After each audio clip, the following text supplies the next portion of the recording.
Kita berjumpa lagi hari ini, you all. Hari ini Kak Su mau kongsikan satu tips rahasia untuk Kak Su membaja pokok menggunakan bahan organik. So, korang berminat nak belajar ataupun nak tahu cara Kak Su membaja menggunakan baja organik? Stay tune tau, don't skip. Tonton video ini sampai habis. Kak Su akan kongsi cara bagaimana Kak Su buat baja organik tu dan bagaimana cara penggunaannya. Tertanya-tanya, baja apa itu? Jom kita saksikan.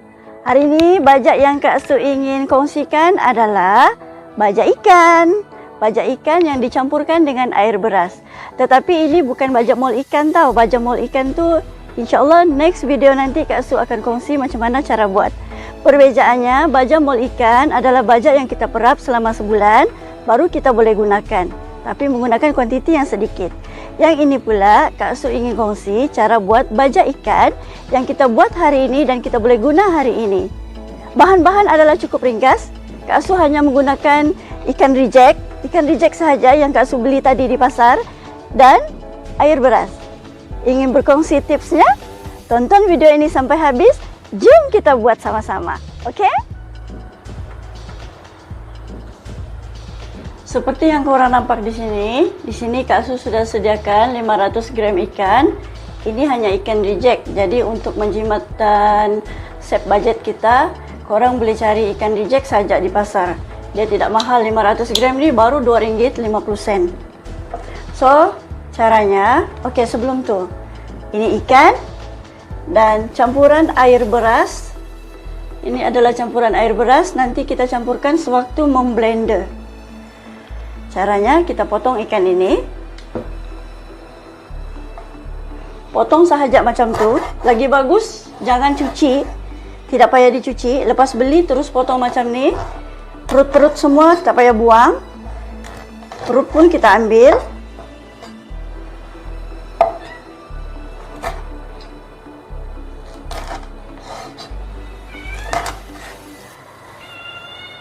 Apa sayang? Apa sayang? Potong saja macam ni. Ya.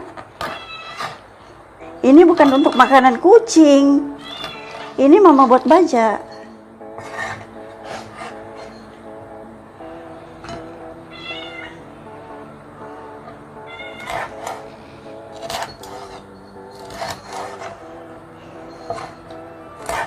Korang boleh potong kecil-kecil saja supaya senang kita blender ikan ni. Sebab ikan ni kita harus kisar halus ya.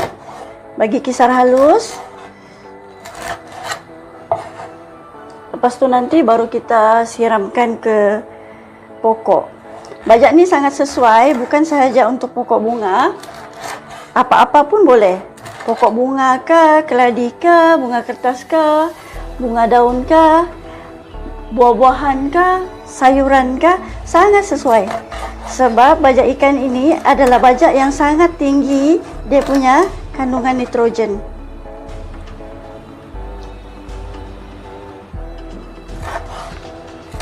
Okey. Kak Su sudah siap potong.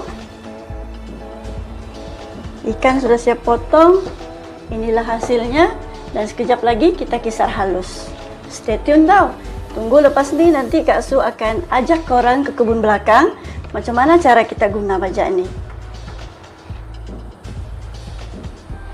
Lepas korang masukkan ke dalam blender, kita masukkan air beras untuk memblender.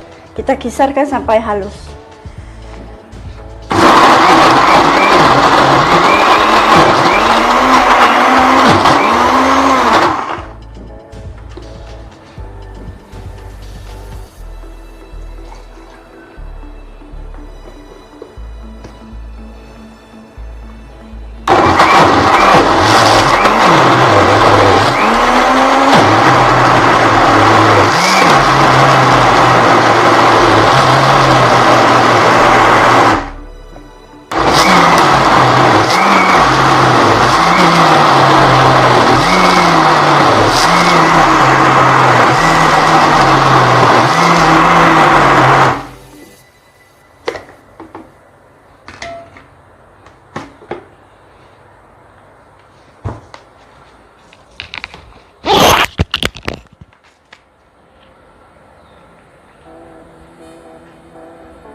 Oke you all, seperti yang you all nampak di dalam mesin pengisar ini dah baja ikan kita tadi yang sudah dikisar dengan halus, sangat-sangat halus. So sekarang jom kita ke belakang, Kak Su akan tunjukkan macam mana cara penggunaan baja ini ke pokok. Jom, stay tune tau. Sekarang kita sudah ada di belakang. Dan Kak Su akan tunjukkan pada korang macam mana cara Kak Su guna baja ni. Ini adalah baja tadi. Sebelum kita guna, kita gaul rata supaya baja tu sebati dengan air beras tadi. And sukatannya Kak Su cuma sediakan gelas macam ni, gelas minum yang biasa ada di rumah. Satu gelas baja.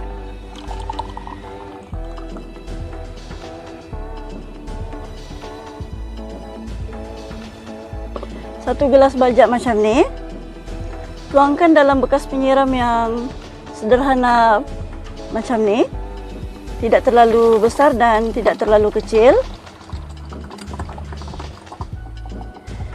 And lepas tu kita tuangkan air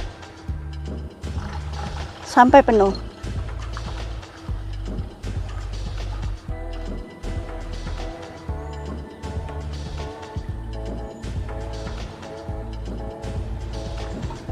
Okey, dah penuh. Sebelum tu, you all, Kak Su ingin kongsikan, sebelum kita mula membajak, setiap tanah yang berada di pot ataupun jika kita membajak sayur-sayuran ataupun buah-buahan, di sekeliling tanah itu, sekeliling batang pokok itu, kita harus gemburkan tanah tu dulu supaya supaya bajak ini senang menyerap hingga ke bawah ya. So korang gemburkan tanah dulu baru korang membajak. Tadi Kak Su, sebelum Kak Su buat video ni, Kak Su sebenarnya pagi tadi Kak Su dah gembur-gemburkan tanah sebab Kak Su memang dah plan buat video ni. Sekarang Kak Su cuma tinggal tunjukkan macam mana cara siram sahaja. Dan kali ini Kak Su akan gunakan baja ini untuk pokok keladi Kak Su. Jangan risau. Contohlah, minggu lepas korang sudah membajak pokok bunga korang dengan baja, tapi sebab kita menggunakan baja organik, so dia tidak ada kesan efek kepada pokok-pokok kita ya, sebab dia adalah baja organik. Baja organik ni jika kita guna seminggu sekali pun tidak masalah. Dan cara Kak Su menyiram, kita hanya siramkan, tidak perlu banyak. Yang penting pokok kita basah sedikit dengan baja tu cukup. Ya, macam ni. Okey, jelas kan?